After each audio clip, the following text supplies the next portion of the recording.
All right, so now that brings me to number 6. And 6 is, with more time, there can become more deeper attachments. So I mentioned attachments earlier, but when I made this point specific so we can talk about things like unwanted pregnancies, or let's talk about planned pregnancies. And what I mean by planned pregnancies, I meant one person planned it, the other person didn't. All right. So there's a lot of situations. Society talks a lot about women planning the pregnancy when the man didn't, right? And trapping the man. And that does happen. Okay. And as a woman, I'm not here to judge right now. I'm here to simply say, if you've ever thought that having a baby with him is going to save that relationship or push things further, get that thought out your head. Doesn't work that way. Baby is not going to save the relationship. It's not going to make him to the man that you want him to make him into. Never use getting pregnant as a method of trying to keep the relationship going, okay? But also be aware that there are men who do the same thing. There are men who will impregnate you. There are men who will impregnate you hoping to lock you in. And yes, hoping that they can move the relationship along, maybe marry you, whatever, but they're using the baby as insurance to keep you there. And then there are men who will impregnate you with no plan to be seriously with you, with no plan to commit to you, simply to have access in your life always. Because let's face it, a baby is a deeper commitment than marriage right now. Because though we can say, well, you're not supposed to get divorced, people get divorced. They can get divorced. So if 2 years into the marriage, you're like, I am sick of this person, I made a huge mistake, you can correct that mistake. But if you have a baby with them, it's a wrap. You got them for the rest of your life pretty much. All right.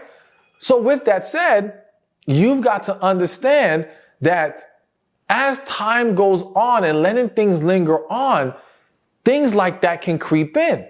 But in addition to babies, let's also talk about the deeper attachment of finances. So I kind of gave one small example of moving in together. And so there's a lot of people that because of the moving in together, they get caught up to where now financially detaching from this person becomes problematic. All right. Maybe it's because you feel like you're not going to be able to survive without their assistance, or you may feel like you don't want to. If you leave him, he's going to be out in the cold and have nowhere to go. Boo-hoo for him. No, I'm sorry. But listen, it's not your responsibility, okay? That's not your problem. He has to learn how to take care of himself. But the point is, a lot of women through guilt end up struggling to let go, because I don't want to use the word stuck, struggling to let go in that situation. And again, it creates this deeper attachment. Sometimes the loaning of money can create a deeper attachment, because I've seen women who they're afraid to break up because it's like, well, if I break up with him, I ain't never going to see that money. All right. And so that fear keeps them there. There's various things, credit, co-signing on stuff, all types of stuff. All that to say, the longer the situation lingers on, the greater the chance of deeper attachments forming that again will only make matters worse. Now, yes, are there ways to avoid those deeper attachments even if you want to give the situation more time? Absolutely. But you have to be honest with yourself and you have to be aware of these things. And that's why I would say, listen, if you are going to try to give it more time, all right, then don't get caught up financially. Be mindful of what's happening in that bedroom, all these different scenarios, and be mindful of any other things that can cause you to struggle to walk away.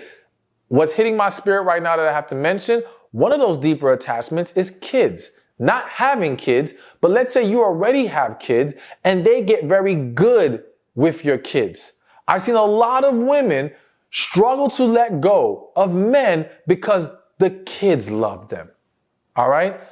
And sometimes, and yes, sometimes it's a genuine thing that happens. Sometimes the man is actually using your kids to make it harder for you to let him go. And so there's another reason why I'm a huge believer that you don't introduce the kids until you had enough time to evaluate that you both want to move forward together into a relationship. That has to be decided first. And then if you want to say, okay, well now the kids is that final test before we can actually finally make it official, cool. But you need to come to that determination first, because if not, again, you can find yourself struggling to break up this, what feels like a family now, even though you now know he's not best for you. And the kids may not be at a level that they can understand he's not best for you, so they're not going to make it any easier. So definitely pay attention to that. Hey, thank you for watching this video. Be sure to check this one out right here, and I'll see you there. I want you to listen to this video with the mindset of understanding that being an option does not mean you are not a great woman. All right?